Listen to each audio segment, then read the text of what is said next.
दररोजच्या माराला कंटाळून प्रतिभाने आज निश्चय केला होता, काही झाले तरी आज नवऱ्याचा कोणताही त्रास सहन करायचा नाही. 8 वर्ष झाली होती लग्नाला.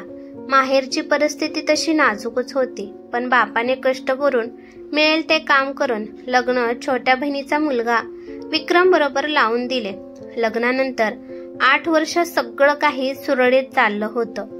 दोघांचं एकमेकांवर जीवापाड प्रेम होतं आणि अशातच माहेरचं दारिद्र्य कधी आठवलंच नाही. विक्रमचा दलालीचा व्यवसाय होता. गुरं ढोरं बैल कुणाच्या शेळ्या मेंढ्या या दलालीमध्ये विकायच्या किंवा बारकी पिले घरी आणून 2-3 महिने सांभाळून पुन्हा चांगल्या नफ्यामध्ये विकत होता. मोठी मुलगी लक्ष्मीचा जन्म झाला अन प्रतिभाच्या संसाराला नजर लागली. एका वर्षात असं काय झालं होतं? प्रतिभाला प्रश्न पडला होता. विक्रम रोज दारू ढोसून यायचा आणि प्रतिभाच्या माहेरचा उद्गार करत अश्लील भाषेत शिवीगाळ करून तिला मारहाण करायचा. प्रतिभा ही विक्रमच्या सख्ख्या मामाची मुलगी. मामा गरीब, पाठीमागे धीर द्यायला कोणीही नव्हतं. भाऊ लहान असल्याने प्रतिभा हवालदिल झाली होती. मन मारून जगत राहिली. नवऱ्यापुढे तिला बोलायची हिंमत होत नव्हती. प्रतिभा दिसायला सावळीच होती, पण अंगा पांद्याने भरलेली होती. उंची पुरी होती. पतीला परमेश्वर म्हणूनच ती दिवसाची सुरुवात करत होती. आजूबाजूच्या रानात कुणी कामाला सांगितलं तर कांदे लावणी, कांदे काढणे, गहू बाजरी काढायला किंवा खुरपायला जात होती व आपल्या संसाराला हातभार लावत होती. विक्रम सकाळी लवकर उठून देवाला अगरबत्ती लावून पांढरे शुभ्र कपडे परिधान करून गावात फेरफटका मारत असे. तसं गावात विक्रमचे वजन होतं. धिप्पाड शरीर, यष्ट्यानी भरदार मिशा. विक्रम गावात डॅशिंग गडी म्हणून परिचित होता. कधी कुणाचं ऐकून घेत नव्हता. एखादा आडवा आलास तर त्याला आसमान दाखवत होता. पण आता 1 वर्षात विक्रम असा का वागतोय? माझं काय चुकलं का? हाच प्रश्न सतत प्रतिभाला पडत होता. आज तिने ठरवलं होतं संध्याकाळी विक्रम घरी आला की विचारायचे, म्हणून तिने रात्री उशिरापर्यंत विक्रमची वाट बघितली. पण विक्रम काही आलाच नाही आणि त्याची वाट बघतच झोपी गेली. मध्यरात्री अचानक दारावरची कडी वाजली म्हणून प्रतिभा घाबरतच उठली आणि दरवाजा उघडणार तेवढ्यात तिने विचार केला की आपण खिडकीतून पाहूया, आपला नवराच आहे की दुसरं कोणी आले आहे. म्हणून ती खिडकीपाशी गेली तर तिला काळोख्या अंधारात काहीच दिसेनासे झाले. म्हणून तिने पुन्हा दिव्याचा प्रकाश वाढवून पाहिले असता एक गोरीपान बाई विक्रमच्या पाठीला पाठ टेकून उभी होती. हे बघून प्रतिभाच्या पायाखालची जमीन सरकली. तिला पाहताच प्रतिभाच्या कोंडून ठेवलेल्या आक्रोशाने क्षणभर रात किड्यांची किरकिर थांबली होती. कुंत्र्याचे भोकणे विसरून गेली होती. तिच्या डोळ्यापुढे अंधाऱ्या येऊन पायाखालची जमीन सरकली की काय असं झालं होतं. तिने स्वतःला सावरलं अन विक्रम मला घरात ओढून फाटक्या सतरंजीवर बसवलं. त्याच्याबरोबर आलेली ती गोरीपान बाई देखील विक्रमच्या शेजारीच गळ्यात हात घालून त्याचा आधार घेऊन बसली. बाई तशी रूपवान दिसत होती. लुकलुकत्या प्रकाशात देखील बाईचा रंग उजळून दिसत होता. विक्रमला परस्त्रीच्या कुशीत पाहिल्यानंतर प्रतिभाच्या भावनांचा बांध तुटला. 2 वर्षापासून होत असलेली तिची कुचुंबना, तिने जपलेला संयम आता संपत आला होता आणि प्रतिभा मोठमोठ्याने रडायला लागली.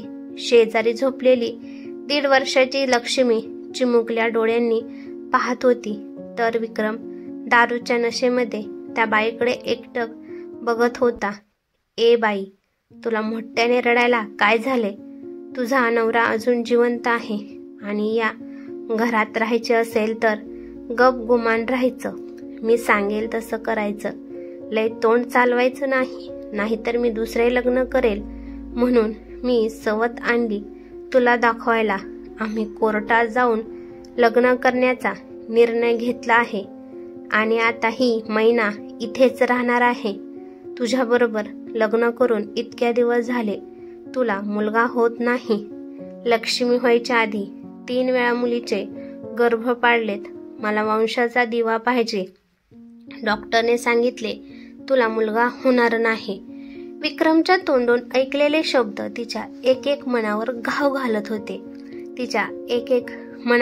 घालत होते. आणि आयुष्यभराचा साथीदार म्हणून ज्याच्याकडे मी पाहत होते त्यानेच आज आपल्या भावनांच्या खांडोळ्या केल्या. प्रतिभाला काय करावं सुचत नव्हते. आपला नवरा आज खूप दारू पिला आहे, त्यामुळे तो काहीतरी बरळत आहे अशी स्वतःची समजूत ती रडत रडत काढून भिंतीला पाठ लावून बसली. बहिणीच्या घरी वाट चालून राहील म्हणून लग्न लावून दिलेला भाऊ लहान असल्यामुळे पाठीशी उभा राहायला कोणी नाही. सासरे 20 वर्षापूर्वी जगाचा निरोप घेतलेले, सासूने पोरापुढे हात टेकलेले. 4 चौघात पोराची इज्जत जाईल म्हणून सासूने तोंड बंद ठेवलं. प्रतिभाच्या डोळ्यापुढे लक्ष्मीचे आयुष्य दिसत होतं, तर पोटात 4 महिन्यांचा गर्भ वाढत होता. विचाराचा काहूर प्रतिभाच्या मनात उठला होता.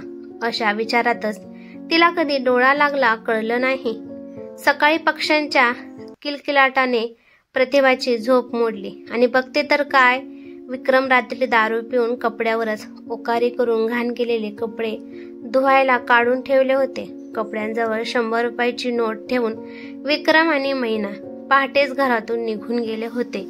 भरलेल्या आईच्या डोळ्याकडे लक्ष्मी किलकिल्या नजरेने पाहत होती. आपल्या आईला काय दुःख होत आहे हे समजण्या एवढी ती मोठी नव्हती. प्रतिभाने लक्ष्मीला जवळ घेतलं व घट्ट मिठी मारून ढसाढसा रडू लागली. क्षणात घरात वातावरण स्तब्ध झाले. आपल्या सासूला लेकाचा प्रताप सांगावा म्हणून ती सासूकडे जाऊन सर्व घराने सांगू लागली. पण उलट सासूने सुनेऐवजी मुलाची बाजू घेऊन प्रतिभाला हाकलून लावले. ती तशीच उठली. तिचे आणि मुलीचे कपडे पिशवीत कोंबले आणि सरळ माहेर गाठलं.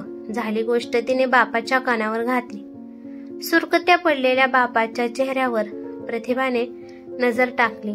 उन्हाळ्यात विहिरींना पाण्याचा तळ गाठावा असे बापाचे डोळे खोल गेले होते. विहिरीतील दगडाखालून पाण्याचा एक थेंब उडावा तसा खोल गेलेल्या बापाच्या डोळ्यातून टचकन असाचा ओघळ सुरकुत्या गालावर ओघळून ओठात जिरून गेला. आईने हंबरडा फोडावा तसा प्रतिभाच्या आईने तिला उराशी कवटाळून हंबरडा फोडला आणि दोघे मायलेकी हुंदका देऊन रडू लागल्या. आजूबाजूच्या लहानपणीच्या मैत्रिणी, आजी, चुलत्या सर्वांनी प्रतिभाच्या कर्मकहाणीत साडीचा पदर डोळ्यांच्या आसवांनी ओला केला. विक्रम आता मैनाच्या उंजळीने पाणी पित होता. रोजची येणारी कमाई तो मैनाच्या पदरात टाकत होता. गेल्या 3-4 वर्षात प्रतिभाला 10 रुपये न देणारा विक्रम रोज मैनाला हजारो रुपये देऊ लागला. मैना ही विक्रमला जेवढं लुटता येईल तेवढे लुटत होती. आता मात्र विक्रमला बाहेर 10 रुपये ही खर्चाची परवानगी नव्हती. मैनाची जवानी विक्रमला घायाळ करत होती, पण आता मैना रोजच्या पैशामुळे विक्रमला जवळ करत होती. पण विक्रम तिच्या सौंदर्यावर भाळून पुरता वाया गेला होता. तिच्या डोळ्याच्या धाकात राहत होता. गावात आवाज चढवून बोलणारा विक्रम आता मैनाच्या ताटाखालचे मांजर झाला होता. दिवसामागून दिवस गेले. विक्रम दिवस रात्र दारूच्या धुंदीत राहू लागला. त्याला प्रतिभाचा पुरेपूर विसर पडत चालला होता. अशातच त्याला कुठल्याशा आजाराने ग्रासले होतं. शरीर काळवंडलं होतं. गालावर दाढी वाढली होती. कपड्यांना उग्रवास येऊ लागला होता. धंद्यावर कोणी जवळ उभे करत नव्हते, त्यामुळे पैशाची आवक कमी झाली होती. मैना हे त्याला उणे धुणे काढून बोलू लागली. विक्रमची अवस्था दारातल्या कुत्र्यासारखी झाली होती. विक्रमला आता मनस्ताप होऊ लागला होता. विक्रमचा मनस्ताप आता दिवसेंदिवस वाढत चालला होता. त्याला आता प्रतिभाचा चेहरा सारखा सारखा समोर दिसू लागला. आपण प्रतिभाला धोका दिला. तिच्या इच्छा अपेक्षा सगळ्यावर पाणी फिरवले आणि आपण व्याभिचारी बाईच्या मागे लागलो. पोटच्या लेकीला बापाचं छत्र परक केलं या साऱ्या विचाराने विक्रमला बेचैन केले. विक्रमला आता प्रतिभाची ओढ लागली होती. सुखी संसाराला गालबोट लागलं याचं विक्रमला आता दुःख वाटू लागलं. आयुष्याची जोडीदारीन प्रतिभा, तिच्या आयुष्याची आपण बर्बादी केली या विचाराच्या तंद्रीतच विक्रम मैनाकडे गेला आणि तिला म्हणाला, मैना, आजपासून आपलं नातं तुटलं. तू माझ्या आयुष्यात पुन्हा येऊ नकोस. मी तुझ्यासाठी मेलो आणि तूही माझ्यासाठी मेलीस. आता माझ्या आयुष्यातून निघून जा. हे शब्द ऐकताच मैनाचा पारा चढला व तिने अवाच्य व घाण भाषेमध्ये विक्रमला शिवीगाळ करण्यास सुरुवात केली. जा रे बाईल भाड्या, तू काय मला सोडतो? मीच तुला सोडून जाते. लग्नाची बायको सोडून माझ्या नादी लागला. तुझ्यात आता दम राहिला नाही. मला आयुष्यभर सांभाळायचा. मी बघून घेईल माझं पोट कसं भरायचं. ते तुझ्यासारखे लय पडलेत या दुनियेत. झाडावरच्या मधमाशाला दगड मारून उठल्यावर जशा घोंगावतात तशा विचारांच्या माशा आता विक्रमच्या डोक्यात घोंगावू लागल्या. आयुष्य धुळीस मिळाल्याचे शिल्य विक्रमच्या मनाला टोचू लागलं. गावातला दर्रा मावळला होता. भरदार मिशीचा पीळ हा पालीच्या शेपटीसारखा तुटून पडला होता. मृगरीची भाषा आता शेळपाटासारखी झाली होती. पांढऱ्या शुभ्र कपड्यातला विक्रम आता भिकाऱ्याच्या कपड्यात राहत होता आणि हे सर्व विक्रम आठवत आठवत रस्त्याने चालत होता. खिशात तिकिटाला पैसेही नाही. पायात तुटलेली चप्पल, दाढी वाढलेली, अशा अवस्थेत जायचे कुठे असा विचार करतच विक्रम एसटी स्टँडवर पोहोचला. प्रतिभाने माहेरात कामधंदा करून वर्ष कसं तर काढलं, पण माहेरात किती दिवस राहायचं? नवरा असून आईबापाच्या घरी दिवस काढणं प्रतिभाला नकोसे झालं. लक्ष्मी व लहान 4 महिन्याची पोरगी यांचा सांभाळ करताना प्रतिभाची दमछाक होऊ लागली. दिवसभर काम केल्याबगर खायला कोण देणार म्हणून ती उन्हातानात पाठीला चटका आणि पोटाला चिमटा घेऊन जगत होती. नवऱ्याने टाकलेल्या बाईकडे समाज वेगळ्या नजरेने बघतो. लोकांच्या जिभेला हाड नसते असा काही बाई मनात विचार करून प्रतिभाने महिला अनाथ आश्रमात राहायचा निर्णय घेतला आणि ती आपल्या दोन्ही मुलींना घेऊन म्हाताऱ्या बापाच्या मदतीने अनाथ आश्रमात जाण्यासाठी घर सोडले. बाप म्हणाला, तू आमच्यासाठी काही जड नाही. नवऱ्याने टाकली म्हणून काय झालं?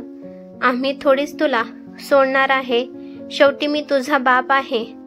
पण प्रतिभाचा निर्णय पक्का होता. सर्वजण एसटी स्टँडवर आले.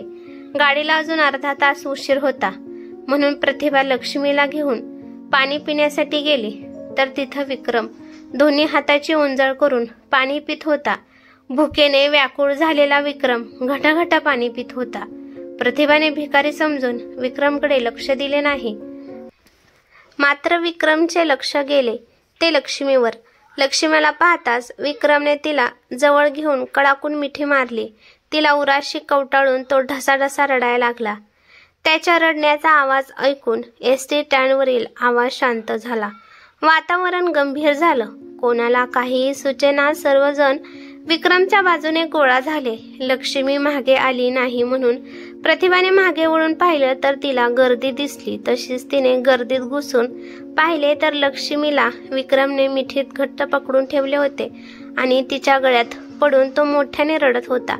मला माफ कर बाळा, मी चुकलो. मी प्रतिभाला धोका दिला. मला माफ कर. आणि असंच काय बोलून विक्रम रडत होता. प्रतिभाने विक्रमला कपड्यावरून ओळखले नाही पण आवाज ओळखला. त्याचा असा अवतार पाहून प्रतिभा क्षणभर गोंधळून गेली. नंतर तिची खात्री झाली की हा आपलाच पती आहे. तिचा कंठ दाटून आला. डोळ्यांच्या पापण्या ओल्या झाल्या अन तिने एक जोरात अहो म्हणून हाक मारली. तिच्या हृदयाचे ठोके वाढले होते. छातीची धडधड वाढली होती. हातपाय थरथर कापत होते. डोळ्यासमोर अंधाऱ्या येऊन ती धाडकन खाली कोसळली. क्षणात वातावरण स्तब्धता झाली. बघणाऱ्यांची धावपळ झाली. कोणी पाणी आणून प्रतिभाच्या तोंडावर शिंपडले तर कोणी प्रतिभाला उठून बसवले तर कोणी लक्ष्मीला विक्रम पासून बाजूला घेतले. वातावरणात नीरव शांतता पसरली. 15-20 मिनिटांनंतर प्रतिभाला शुद्ध आली. समोर बघती तर काय, विक्रम लक्ष्मीला घेऊन बसला होता आणि विक्रमच्या शेजारी प्रतिभाचे वडील बसले होते. आपला नवरा परत आला याचा प्रतिभाला आनंद झाला होता. हर्षवायू भरल्यासारखी ती विक्रमला मिठीत घेऊन घडाघडा अश्रू गाळत होती. तर अपराधीपणाची जाणीव झाल्याने बायकोला कसं काय सांगायचं, पश्चातापाची काय शिक्षा बायकोकडे मागायची याचं दुःख विक्रमला होत होतं व तो रडत होता. आपल्या नवऱ्याला पश्चाताप झालाय, तो परत आलाय. झाला गेला प्रकार विसरून प्रतिभाने त्याला मोठ्या मनाने माफ केलं. लक्ष्मीला व तिच्या लहान पोरीला पुन्हा पित्याचे छत्र मिळालं. ही कथा कशी वाटली ते मला कमेंट करून नक्की सांगा. कथा आवडली तर लाईक शेअर नक्की करा आणि चॅनेलवरती नवीन असाल तर चॅनेलला सबस्क्राईब करा. धन्यवाद.